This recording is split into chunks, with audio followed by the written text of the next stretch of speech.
Welcome to session 43 of the Falcon Physician Review Series. This is the online anatomy component, and we're going to be discussing the Pterygopalatine fossa. Now, the Pterygopalatine fossa can be a very complicated and small place if you don't understand what's supposed to be going on there. Let's start out this session by thinking about how it could tie into some USMLE type questions. And let's have a 14-year-old patient that's admitted to the hospital to remove an asymptomatic but fast-growing tumor from the Pterygopalatine fossa. It was noted upon imaging for an unrelated head trauma. If the tumor is allowed to continue to grow, which of the following symptoms would be the most likely to develop? This question is asking whether or not you understand what's going on in the Pterygopalatine fossa and how small this space is. Now, which of the following functions contains modalities that are distributed through the Pterygopalatine fossa is essentially all it's asking you. So, what are the options? Hopefully, you're cluing in on the fact that the corneal ulceration is the possibility that could come from a tumor growing in the Pterygopalatine fossa.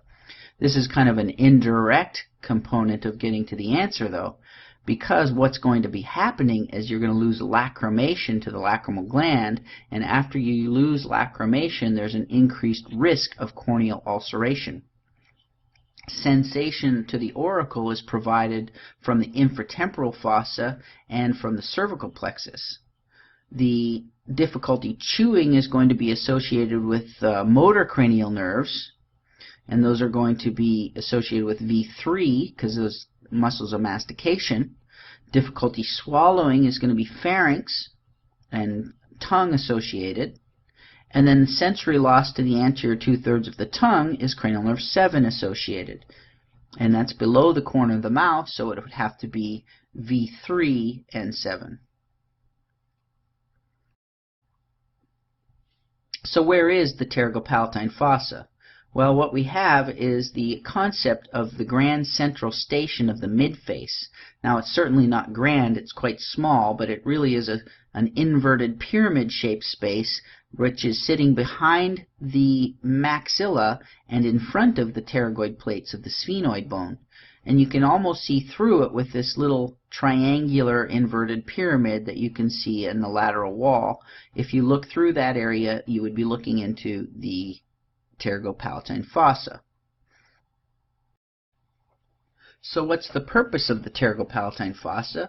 Well, it's an opportunity to bring in blood supply, general sensation, and autonomics, and then mix them together and send them to various distribution areas all as one unit. Let's look at how it's organized. First of all, this inverted pyramid has a posterior area which is made up of pterygoid plates. Anteriorly is the maxillary sinus. Superiorly, there's the orbit. Inferiorly is the oral cavity. And medially and laterally, we're going to have the nasal cavity medial, and the lateral will be the infratemporal fossa. So it sits behind a lot of major areas. Therefore, it can distribute to or accept things from any one of these areas. Let's put it together to give a better sense of what's happening. Here, you can bring in a roof, which would be the floor of the orbit. You can bring in a posterior wall, which would be the sphenoid bone of the pterygoid plate. Then you can bring in an anterior wall, which would be the maxilla. And you can bring in a lateral window, which is an open crack, so that's going to be the pterygomaxillary fissure. Finally, we can put in our exit points, which would be one up into the orbit, one into the medial wall of the nasal cavity, and one into the floor towards the palate. So we're going to have 3 entrances as well. Those are all in green. That's going to be bringing in blood supply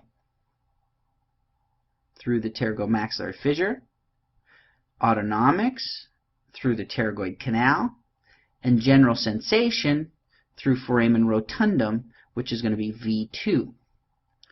Then you're going to have 3 primary exits where all 3 of these things leave together through the pink exits. It's going to get to the midface and the lacrimal gland by going up through the orbit and into the infraorbital groove infraorbital canal and then out onto the midface of the infraorbital foramen.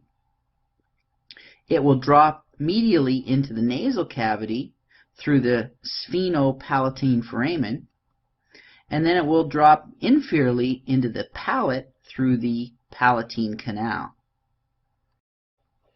So what do we have going on in separation here? Three modalities coming in separately from three different regions. From the pterygomaxillary fissure and the infratemporal fossa, we have the maxillary artery. That's going to bring in blood supply. From the pterygoid canal, we're going to bring in both parasympathetics, which is the pterygoid canal, nerve of the pterygoid canal, and that's going to be greater petrosal, and then sympathetics from the deep petrosal nerve off of the carotid plexus. Finally, the third thing we need to bring in is general sensation, which is coming in with V2 from the trigeminal ganglia. As it exits, all of these three modalities, blood, autonomics, and general sensation, have mixed together, and they will go to the regions out from this grand central station of the midface. If it goes into the orbit, it's got to go up through the roof, and it's going to become portions of the infraorbital nerve, the infraorbital artery, and parasympathetics that will jump up and communicate to the lacrimal gland. Secondly, there's the sphenopalatine foramen, which will allow the sphenopalatine artery, the nasopalatine nerve, and the autonomics, which will keep the nasal cavity wet, all going through and into the nasal cavity.